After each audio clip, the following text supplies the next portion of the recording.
Hospital से लौट करके आते हैं ना, हॉस्पिटल से लौट करके आने पर सबसे पहले कपड़े बदलने पड़ते हैं, नहाना पड़ता है। पता है कि नहीं पता? नहीं पता महाराज, आप पहली बार बता रहे, हम पहली बार बता रहे, तो आप सुनो, पूरी दुनिया के लोगों को पता होना चाहिए कि हॉस्पिटल में अगर आपने कोई बेड छू लिया है, हॉस्पिटल में स्ट्रेचर छू लिया है, हॉस्पिटल में जाकर के किसी का तकिया चद्दर छू लिया है, हॉस्पिटल का कोई इंस्ट्रूमेंट छू लिया है, तो लौट करके आकर के कपड़े बदलना पड़ते हैं, नहाना पड़ता है, उसके बाद घर में प्रवेश करना पड़ता है। ऐसा कैसे? क्योंकि उसी स्ट्रेचर पर, जिस स्ट्रेचर पर हॉस्पिटल में आपको चावल दिया जाता है, ब्रेड दी जाती है, जब कोई मर जाता है ना, तो उसी स्ट्रेचर पर उस मुर्दे को रख देते हैं, उसी से उस स्ट्रेचर से बाहर मुर्दे को ले जा करके गाड़ी में रख देते हैं। तो यहाँ पर वहाँ पर सब छुआछूत मची रहती है, पूरे में वायरस वाला प्रोग्राम रहता है, अशुद्धि वाला प्रोग्राम रहता है। इसलिए बाहरी निमित्त अशुद्ध होने के कारण उसकी शुचिता के लिए जब आप हॉस्पिटल से बाहर वापस घर आते हैं, बच्चा भी अपना देख करके आ गए, उस वातावरण में रह करके आ गए, तो पहले कपड़ा बदलो, नहाओ, हाथ पैर धो, उसके बाद आप घर के अंदर आकर के भोजन करो। इतनी पवित्रता जैन शासन की हर चीज पे, और सिर्फ हॉस्पिटल के साथ ही नहीं, ट्रेन में के साथ भी होता है। ट्रेन में भी अगर सफ़र करके आते हैं तो ट्रेन में सफ़र करके आते साथ ही ऐसा नहीं कि चौके में घुसे और भोजन कर लिया, पहले महिला बता देती है पहले कपड़ा बदल लो, फिर हम थाली लगा दे रहे हैं। तो पूरा कपड़ा बाथरूम में जाता है, पूरा कपड़ा बदलता है, फिर आता है आराम से, हल्का सा एक पैजामा पहन लेगा, हाँ थाली लगा दो भैया, अब ले लीजिए। और वहीं पर बाल्टी में पूरे कपड़े गीले करने पड़ते हैं। ये हमारे जैनियों के यहाँ की ज़बरदस्त व्यवस्था है। यही बात दुकान से घर आने पर होती है। दुकान में 7 जात का आदमी आपके यहाँ सामान लेने आता है।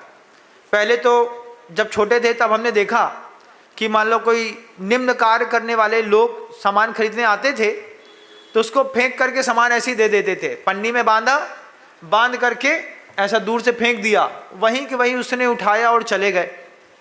लेकिन भी जमाना धीरे धीरे बदल गया, उनके पैसों को हाथ नहीं लगाते थे।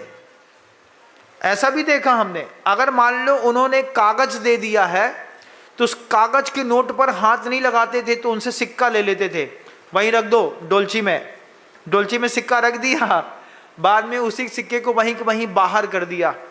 आज ऐसा कर दें तो जातिवाद का केस हो जाए। लेकिन आज क्या होता है, दुकान में बैठने के बाद जब आपको पता है कि 7 जात का आदमी आपके पास आता है, हाथ मिलाता है, मिलता है, जुलता है, कई बार आप गले मिल लेते हैं, है ना, अब अच्छे कपड़े पहना है, गले मिल लिया, लेकिन बाहरी निमित्त तो गड़बड़ है ना। मांसाहारी व्यक्ति होगा, नीच कर्म करने वाला होगा, कोई कसाई आ गया, कोई कुछ आ गया, दुकान में किसी का आना रोक नहीं सकते आप, गद्दी में चढ़ने में उसको रोक नहीं सकते।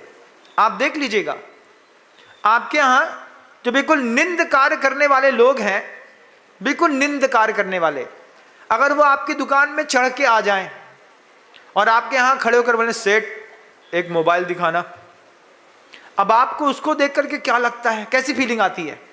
आती है कि नहीं? अरे ये तो वही है, हाँ ये वही है, वही, और वही करके आया है पूरा मचमचा करके, और वहाँ से आकर के तुम्हारी दुकान से मोबाइल खरीद रहा है। अब उसने तुमको पैसे भी दिए, तुमने उससे हाथ भी मिला लिया, अब हाथ नहीं मिला, उसने हाथ बढ़ाया है तो मिलाना पड़ेगा भैया, नहीं मिलाए तो वो एक रिपोर्ट दर्ज कर दे, इसने हमको जातिगत गाली दी है, अपमान किया है, 90 दिन तक जमानत ना होगी तुम्हारी, है ना, हाथ मिला लिया। अब जब ऐसे लोगों का निमित्त आपकी देह पर दुकान में पड़ गया, घर में आए, घर में आते ही साथ सीधे महिला के पराठे का डिब्बा खोला उसी कपड़े पहन करके, और 2 पुंगे पुड़े बनाए और खा लिया, पूरा घर अशुद्ध कर दिया, पूरा चौका अशुद्ध कर दिया। इसलिए पुरुष को कभी भी चौके के अंदर घुसने की परमिशन नहीं मिलती जैनियों के घर के अंदर। आप हाथ नहीं लगाएंगे, हम बैठे हैं, हम आपको दे रहे हैं, और अगर लगता है कि पुरुष हमारी बात मानेगा नहीं, वो अंदर घुस जाएगा, तो महिला डाइनिंग में उसके हिसाब का भोजन पहले से निकाल के रख देती है, हमारा चौका बर्बाद नहीं करो, चौके के अंदर तुम्हारा हक नहीं है, ये हमारा चौका है। तो उस महिले के चौके की सुंदरता रहती है महिला से। महिला उस चौके की मालकिन है, उसने पराठे बनाए हैं, वो देगी तो खाओ, नहीं तो मत खाओ। लेकिन अगर आप दुकान से लौट करके आए हैं तो सबसे पहला वही कर्तव्य बनता है कि पहले वस्त्र बदलने पड़ते हैं। वस्त्र बदल करके फिर आप महिला से डिमांड करिए, आप मांगिए उससे कुछ दे दो खाने को, तो वो कह देगी हाँ आपके लिए निकाल के रख दिया है, वहाँ पे सेव भी रखा है, एप्पल भी रखे हुए हैं, नमकीन भी रखा है, आपके लिए 4 पराठे भी रखे हैं, टमाटर की सब्जी भी रख दी है, उठा लो खा लो, तब तो ठीक है। लेकिन उससे पुनः पीछा अगर आपने उठाया, पूरा का पूरा चौका खराब हो जाता है। बाह निमित्त हेतु गुणदोष सूतेर, इससे गुण की और दोष की दोनों की उत्पत्ति होती है। और यही तरीके के जब उपक्रम छोटा छोटा करके घूमता रहता है तो छोटी जात में होने वाले जो रोग हैं वो बड़ी जात के रोगों को भी हो जाते हैं।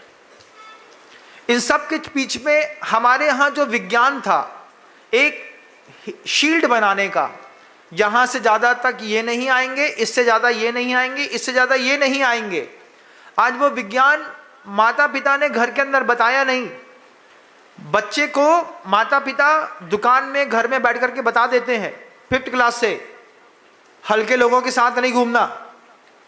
माता पिता बच्चे के दोस्तों पर नजर रखते हैं, किस जात के बच्चे के साथ उठता है, बैठता है, घूमता है, जाता है।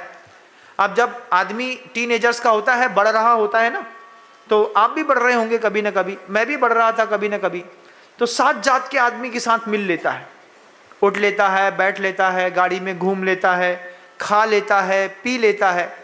अभी हम 17 में थे, तो जब ठंडी में सुबह सुबह जंगल के लिए निकलते थे तो वहां पर 7 जात का आदमी टी स्टॉल पर आकर के खड़ा हो जाता था।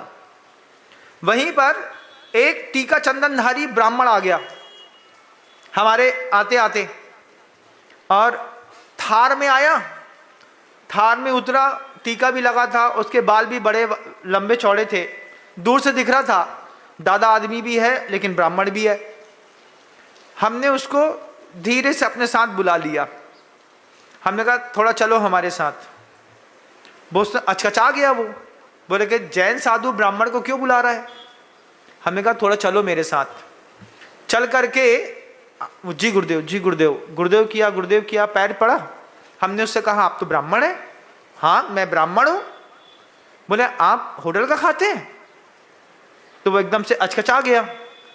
फिर हमने उसको दृश्य दिखाया, हमने उसको दिखाया एक महिला जो भीख मांगती थी, भिखमंगन थी, वो अपने उसमें से पैसे इकट्ठे करके उसी चाय वाले की दुकान से चाय पी रही थी।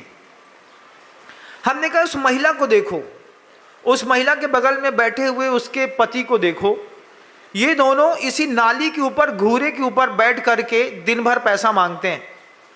दिन भर पैसा मांगने के बाद इन्होंने जो पैसा इकट्ठा किया है, आप भी यहाँ पे चाय पीने आ गए, वो भी चाय पीने आ गया है।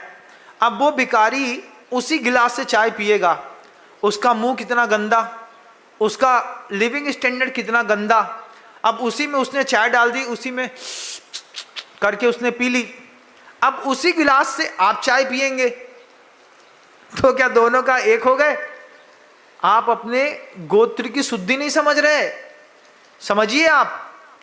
उसने वहीं पे खड़े होकर के माफी मांग करके कहा, गुरुदेव संकल्प करते हैं मैं और मेरा परिवार आज के बाद कभी भी होटल का नहीं खाएंगे।